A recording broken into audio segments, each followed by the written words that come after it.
Activity म्हणतात. So junk food वगैरे आवडतं. जर मला पर्सनली बर्गर खूप आवडतो. तसं आपण असं म्हणू शकतो की प्राण्यांसाठी हाच बर्गर आहे. तर मग ती जी वरची माती खालची माती ती अशी शफल होते. त्यामुळे मग त्याच्यातले कॉम्पोनंट्स म्हणजे बायोटिक अबायोटिक सगळे कॉम्पोनंट्स जे आहेत ते वाढतात, ते डेव्हलप होतात. क्रॉप जे असतं ते खूप फर्टाईल, खूप चांगलं उगतं. शेणखत आहे जे शेणखतच आहे जे नॅचरली मॅन्युअर बनतं. तर मग हा जो पेरू आहे तो थोडा येलोइश म्हणजे त्याचा कलर थोडा पिवळसर झाला आहे. सो त्यांनी कळतं की हा पेरू खाण्यायुक्त किंवा पिकलेला आहे. सो आपण तुम्ही पुण्यात म्हणजे बाहेर गेला की तुम्ही गार्लिक विकत घेत असाल, पण इथे बघा सगळं गार्लिक भरलं आहे. म्हणजे आता बीट ठेवतात तिथे साईडला बघू शकता तुम्ही ज्वारी वगैरे आहे. सो ते ह्या पाईप थ्रू सो ते इथून खाली पडतात. त्यासाठीच असतं. मला ह्याच्यातलं काहीच येत नाही, तर माझ्या आजोबांना काकांना सगळं येतं. सो तिथे मिरच्याची बाग होती आता दाखवली तशी. आपण थोड्या वेळाने त्या मिरच्यांना तिथे जाऊया आणि थोडं एक्सप्लोअर करूया. आता तुम्ही बघितलं तसे ही ह्यांच्यातून कोणत्या तरी पिल्लांची आई दिसते, कारण ती समहाव वाट बघते किंवा कम्युनिकेट करायला ट्राय करते. हे पिल्लू वाटतंय मला त्या शेळीचं. ह्या ज्या लाल मिरच्या असतात ह्याची वाळून त्या वाळवलेल्या मिरच्यांची पावडर बनवतात. गावाकडे जे वातावरण असतं, आपण पुण्यात किंवा कोणत्या पण मेट्रो सिटीमध्ये बसून फक्त फोन चालवत असतो, TV बघत असतो आणि कधी कधी लोक असं आउटडोर ॲक्टिव्हिटीज करतात, पण ते एवढं भारी किंवा एवढं असा एक्सपिरियन्स त्यांचा युनिक नसतो. पण गावाला आल्यावर जो एक्सपिरियन्स असतो तो म्हणजे जगात सगळ्यात वेगळा. So welcome back to the channel. आज आम्ही आलो आहे आमच्या गावी पुण्यापासून विश्रांती घ्यायला. सो आम्ही आता आलो आहे आमच्या काकाच्या शेतात आणि मी तुम्हाला सगळं शेत फिरून दाखवते. सो इथे सगळं शेड बांधलं, इथे ब्रेक्स वगैरे घ्यायला, परत तिथे ट्रॅक्टर ठेवला आहे, त्याच्यात माझा भाऊ बसला आहे. ट्रॅक्टरचे खूप उपयोग असतात. आपण tractor one of the most common used vehicle आहे फार्मिंगसाठी. ॲक्च्युली आधीच्या काळात बैल यूज करायचे, पण आता बैल सांभाळणं पण एवढं शेतकऱ्यांसाठी सोपं अवघड जातं आणि मजूर पण भेटत नाही. त्यामुळे आपण ट्रॅक्टर यूज करतो. सो ट्रॅक्टर मेनली कल्टिवेशनसाठी, पेरणीच्या वेळेस तर खूप इम्पॉर्टन्स आहे ट्रॅक्टरला. आणि तिकडे एक शेड बांधलेला आहे. इथे ॲक्च्युली सगळ्या गाया असतात, तिथे दोरे वगैरे दिसू शकतात, पण सध्या त्या नाही आहेत, त्या चारा चरायला गेल्यात. आणि इथे शेळीची पिल्लं आहेत आणि तिकडे मोठ्या शेळ्या आहेत, कारण असे 2 पार्ट केले. तिकडे मोठ्या शेळ्या आहेत आणि इकडे छोटी छोटी पिल्लं आहेत. चला आपण ते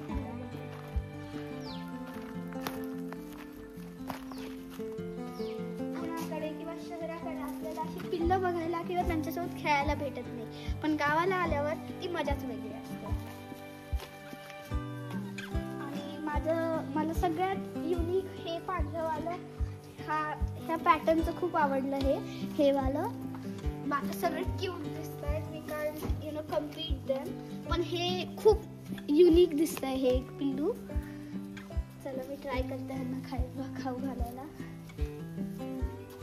ते मगाशी एक होतं ते माझ्या अंगावर उडी मारत होतं.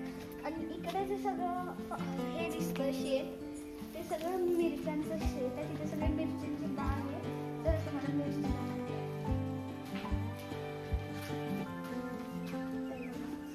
आपण आता मिरच्या हँडपिक करायला जाऊ, कारण शहरात एवढा हँडपिक आणि फ्रेश मिरच्या भेटत नाही. पण आपण गावाला आहे तर चला त्या मौक्याचा फायदा करू. चला आपण माझ्या भावाला पण घेऊन जाऊ. शिवांक काय, हा माझा भाऊ आहे, ह्याचं नाव शिवांक आहे. हाय कर. कसे आहात तुम्ही? चांगले आहात तर चांगलेच. चला तर इथे काय करतोय? मी ट्रॅक्टर शिकायचं ट्राय करतोय. तर आता असं पुण्याला आपल्या असं कोंडू येऊन ठेवतात एका रूम मध्ये आणि किंवा आपण गार्डन मध्ये जातो. पण तुम्ही इथे बघू शकता सगळीकडे तर गार्डनच आहे, जिथे याच्यात तर आपण क्वार्टर्स तर फिरूनच टाकतो एकटं. ते पण आहे, पण इथे गावाला वेगळीच मजा असते. ए शिवा, तू आमच्या सोबत येतो का मिरची हँड पिक करायला? चालतंय, येतो. चला. आणि तुम्ही पुण्यात म्हणजे बाहेर गेला की तुम्ही गार्लिक विकत घेत असाल, पण इथे बघा सगळं गार्लिक भरलं आहे. म्हणजे हा 2 वर्ष तरी आरामात जाणार आहे हा गार्लिक. आणि इथे खाली गायांसाठी चारा वगैरे ठेवला आहे. हे बघा, हा गायांसाठी चारा ठेवलेला आहे. परत तुम्ही कधी झाडावरून पेरू तोडून खाल्लेत का? तिथे पेरू आहेत, आपण बघू आपल्याला एखाद दुसरा पेरू भेटतोय का. चला मग मित्रांनो, आपण जाऊया. हा, आधी इथे शेण पण आहे. लोकांना शेणाची खूप किळस वाटते, पण ऍक्च्युली ते खूप चांगलं आहे. आपण शेणाचं इथे शेणखत बनायला ठेवलं आहे. सो त्याच्यात आम्ही रोज थोडं शेण, थोडं पाणी आणि थोडं खत टाकतो. आणि मग त्याचं शेणखत झाल्यावर ते जर तुम्ही शेतीसाठी यूज केलं तर तुमची माती, तुमचं क्रॉप जे असतं ते खूप फर्टाईल, खूप चांगलं उगतं. शेणखत आहे जे शेणखतच आहे जे नॅचरली मॅन्युअर बनतं. तर चला आपण पेरू हँड पिक करायला जाऊया. माझ्या मागे या. माझ्या नाही तुझ्या, पण तुम्ही माझ्या.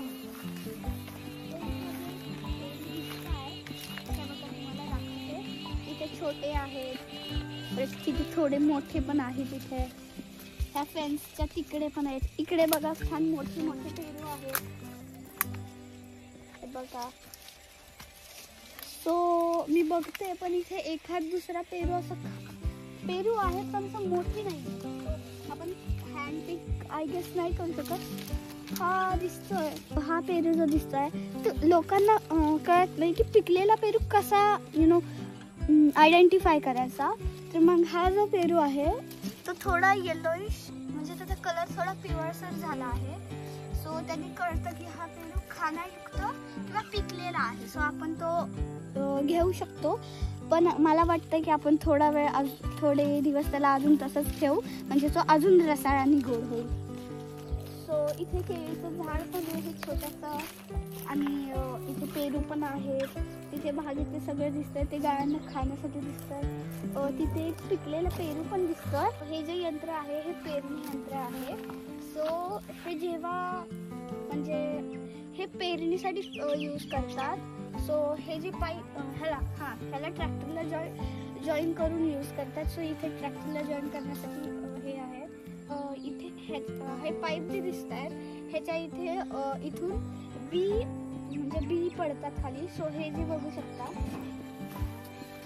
हे जे कप्पे बघू शकता ह्याच्यात बी ठेवतात. तिथे साईडला बघू शकता तुम्ही ज्वारी वगैरे आहे. सो ते ह्या पाईप थ्रू ते इथून खाली पडतात, आणि तिथून मग त्या पाईप मधून ते नांगर दिसतंय.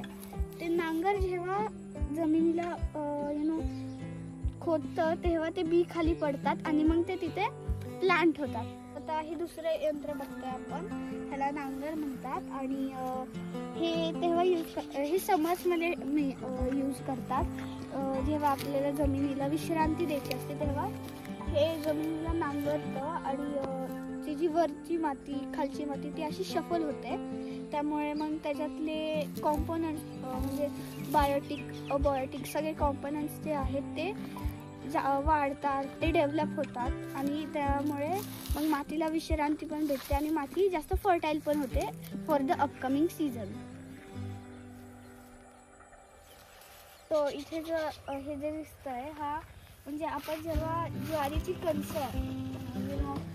हे घेतो, ते कणस मग राहिलेले जे पार्ट असतात जसे स्टेम, रूट्स आणि त्याचे पानं, ते राहिलेले आपण वाळून प्राण्यांना हे करतो, खायला ठेवतो. जसं आपल्याला म्हणजे जंक फूड वगैरे आवडतं, जर मला पर्सनली बर्गर खूप आवडतो, तसं आपण असं म्हणू शकतो की प्राण्यांसाठी हाच बर्गर आहे. तर मग प्राण्यांना वाळलेलं फूड जे असतं त्यांचं ते खूप आवडतं, अतिशय त्यांना म्हणजे फेवरेटपेक्षा जास्त आवडतं. सो ह्याचे असे खूप सारे पाईलं करून ठेवतात. सध्या हे पाईल म्हणजे पाईल नाही आहे, हा संपल्यासारखा आहे. सो आपण सीझनल ज्वारी सीझनल असते त्यामुळे मग हा पाईल नेहमीच नसतो. सो सध्या हा पाईल थोडा संपल्यासारखा आहे. आणि मी तुम्हाला अजून एक यंत्र दाखवते, चला.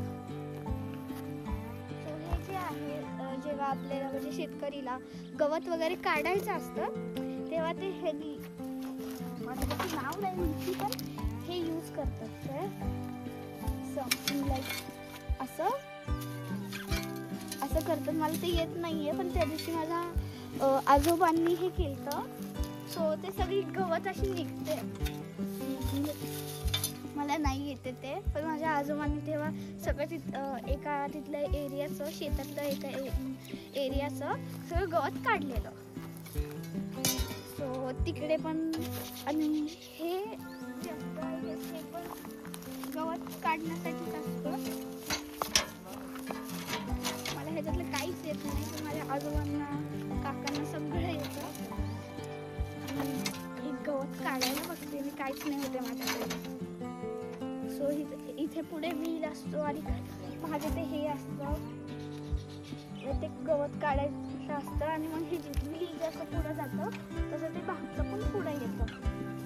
सो गावाकडे जे वातावरण असतं, आपण पुण्यात किंवा कोणत्या पण मेट्रो सिटीमध्ये बसून फक्त फोन चालवत असतो, टी व्ही बघत असतो आणि कधी कधी लोक असं आउटडोर ॲक्टिव्हिटीज करतात पण त्या एवढ्या भारी किंवा एवढा असा एक्सपिरियन्स त्यांचा युनिक नसतो. पण गावाला आल्यावर जो एक्सपिरियन्स असतो तो म्हणजे जगात सगळ्यात वेगळा.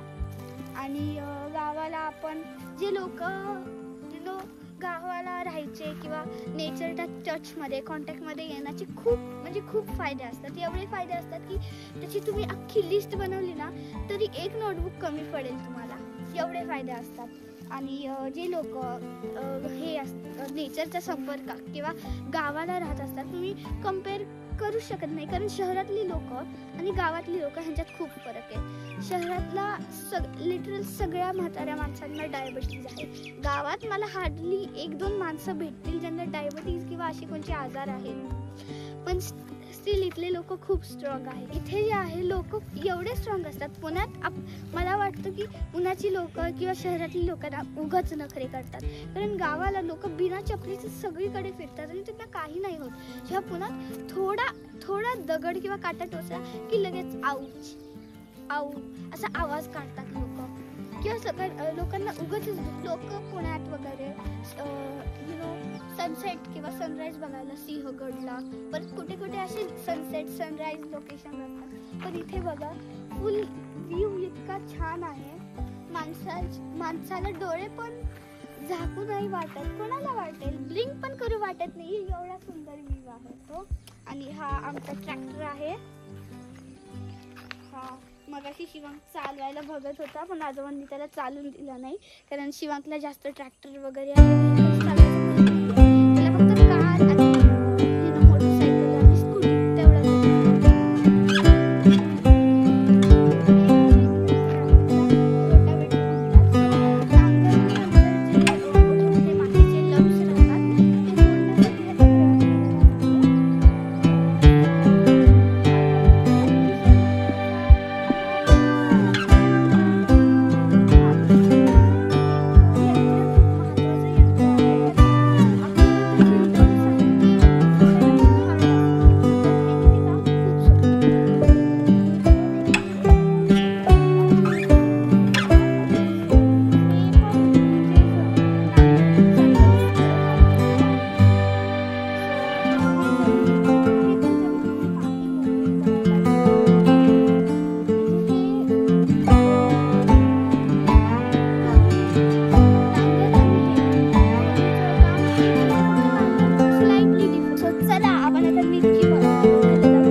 दिसत नाही शहरात.